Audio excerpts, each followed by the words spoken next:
Well, thank you, my friend, Mr. Chairman, and thanks to our witnesses as well. Someone came all across the country for appearing before us today, so thanks for that. I do look forward to today's hearing to explore opportunities to improve the permitting process for hydropower, so important. It has been almost 4 years since this subcommittee held a hearing on FERC licensing reform, and a lot has happened since then. Leader Rogers' bill, the Hydropower Modernization Act of 2017, passed the House with strong bipartisan support. A number of energy and commerce hydro bills became law as part of the America's Water Infrastructure Act of 2018, including Dr. Bashan and Mr. Griffith's bill to establish a 2-year licensing process, a shot clock, for non-powered dams and closed-loop pump storage projects, Mr. Hudson's bill to expedite the approval for conduit hydropower. These recent accomplishments are a testament to the importance of hydropower as part of our all-of-the-above approach to energy policy.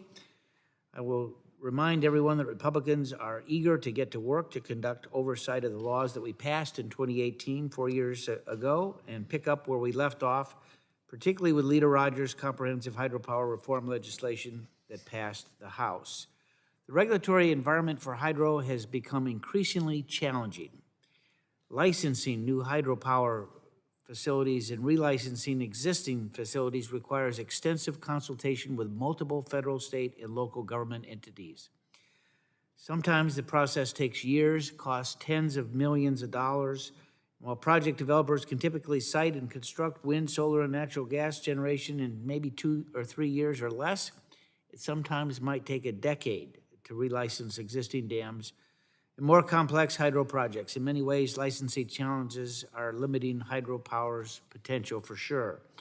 Hydro is among the cleanest, most reliable, most affordable energy sources in America, and we need to build on that. Hydro is a baseload power available anytime you need it, even when the sun isn't shining or the wind stops blowing. Not many folks think of hydro as an emerging technology, but hydro is going to play an even bigger role in the next generation grid. Conventional hydro and pump storage hydro can help stabilize the grid to integrate weather-dependent and solar and, yes, batteries.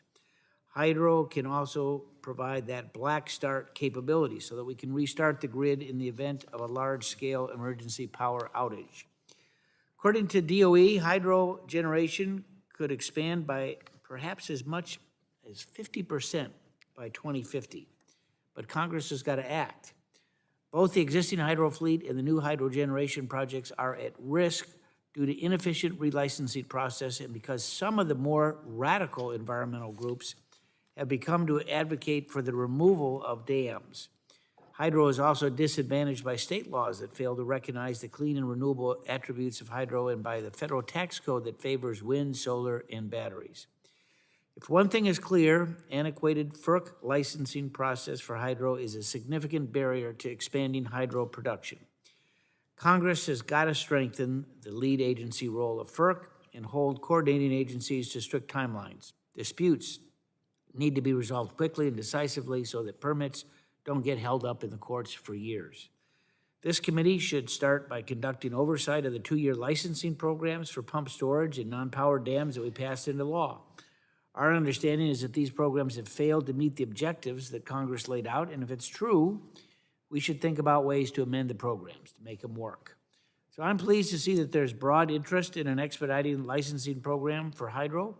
I look forward to hearing from the supporters of the Uncommon Dialogue to understand how the reforms will, in fact, improve the process. But I would note that I have some concerns that the Uncommon Dialogue proposal might expand the environmental review with an oversized focus on climate change and mitigating past effects that could, in fact, occur decades ago when the original dam was constructed. I also have some concerns with the Uncommon Dialogue's embracing of off-site environmental mitigation and dam removal, which can be a slippery slope. We know that. There are also questions about whether the expanded interagency and tribal consultation will, in fact, expedite the process, or would it perhaps lead to additional litigation and delay? So, Mr. Chairman, thanks for the hearing. I look forward to what could be a very strong bipartisan track on hydro, and with that, I yield back. The gentleman yields back.